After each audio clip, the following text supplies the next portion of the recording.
traveling for 2.5 years as house sitters and starting now a new project that I want to share with you.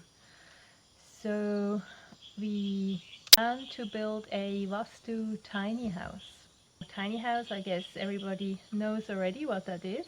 So basically a very small house that actually in most of the countries has a quite specific size that is allowed to build without the permission and has to be removable, mostly on wheels as I understand. And we intended to build that here in Costa Rica and realized that the restrictions, or actually that there are basically no restrictions, which allows us to build a tiny house that is on stilts and is a little bit bigger than what normally would be the restriction in Europe. For example, I think there it is 2.5 meters width, and the length can be open, I think even as long you can get around the curve, 8, we even heard of 10 meters, and I believe the height is restricted to 4 or 420, something like that. So here in Costa Rica, the nice thing is that you can build a house, at least in the Limon area that we are currently situated. You can build a house that is 60 square meters big, which is really big. So that is not our intention. We really do like to build a tiny house because it is just nice to not fill our home with clutter. I mean, of course, space is nice as well, but in Costa Rica, with the tropical climate, a lot of the day plays outside. So it may be different for us if we would be in Switzerland, our home country, where we have long winters and a lot of time spent indoors. So I don't know if we probably still will try it, but yeah. So here we wouldn't have to be worried that much. So our tiny house is supposed to be roughly, it's not exact, 7 meters by 3.5 meters. It's a ratio of 1 to 2, which we find gives quite a nice feel, that it doesn't give you this idea of a tunnel, that there is a certain width that corresponds to the length as well. What are we building? This is our first SketchUp version from which we started our build. Although I designed our house layout and interior on SketchUp at an earlier stage, Joe took over for completion by integrating each material and layer in the correct measurements, enabling us to order and build completely based on this 3D model. A precision task needing an affinity for PC work combined with a lot of patience.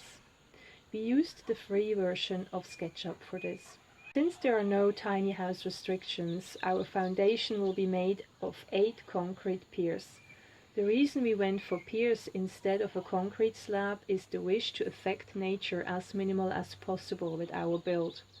We also tried to avoid industrial to the environment harmful materials such as concrete and steel, with the added benefit that mixing and pouring concrete tubes seemed manageable for us, despite never having worked with concrete before. Each concrete pier has one rebar sticking out, which serves for extra stability in connecting the wood skids in following screenshot. From now on, our house is completely made of wood and follows the basic building codes required in the US. Each skid consists of 7 wood beams, 2 by 8 inch each, bolted together in a brick wall pattern, creating more strength with the overlapping joining pieces. Each of the 2 completed skids should be leveled and measured 6 times 8 inch, slotted over the rebars, stretching across the length of our house, connecting 4 piers each. With the floor frame attached, we see for the first time our actual ground floor area of roughly 300 square feet. The cross beams are 16 inch apart, which matches the universal size of plywood. shown in the next step. The frame is screwed to the skids with metal brackets. Plywood base. This seals the floor frame and enables us to build the walls on top.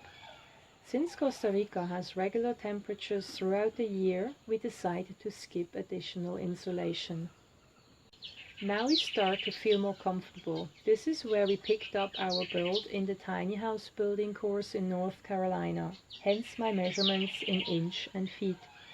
The wall frame consists of 2 by 4 inch beams. We decided for a one-story home with 2 mezzanines either side held up by 2 by 4 inch beams, leaving the ceiling in the center open to the top.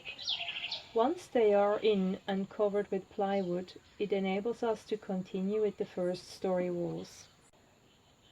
Our roof is unconventional and is a combination of Australian and Costa Rican building techniques that we developed further with our own ideas. The crossbeams are 2 by 4 inches and set at a minimal angle of 2.5 degrees. Either side will be covered with wood, creating space for insulation against the heat. We hope to cover it with Tyvek against the rain. This roof features a second roof covered with aluminium of 8 inch above the first, held up by roof joists. This enables the heat gathering during the day under the tilted aluminium roof and eventually to rise up and out, leaving our house cool inside. It would be an illusion that everything will turn out the way we've drawn. Due to the lack and quality of materials, as well as the different climate zone, we were forced to adapt our plans while building.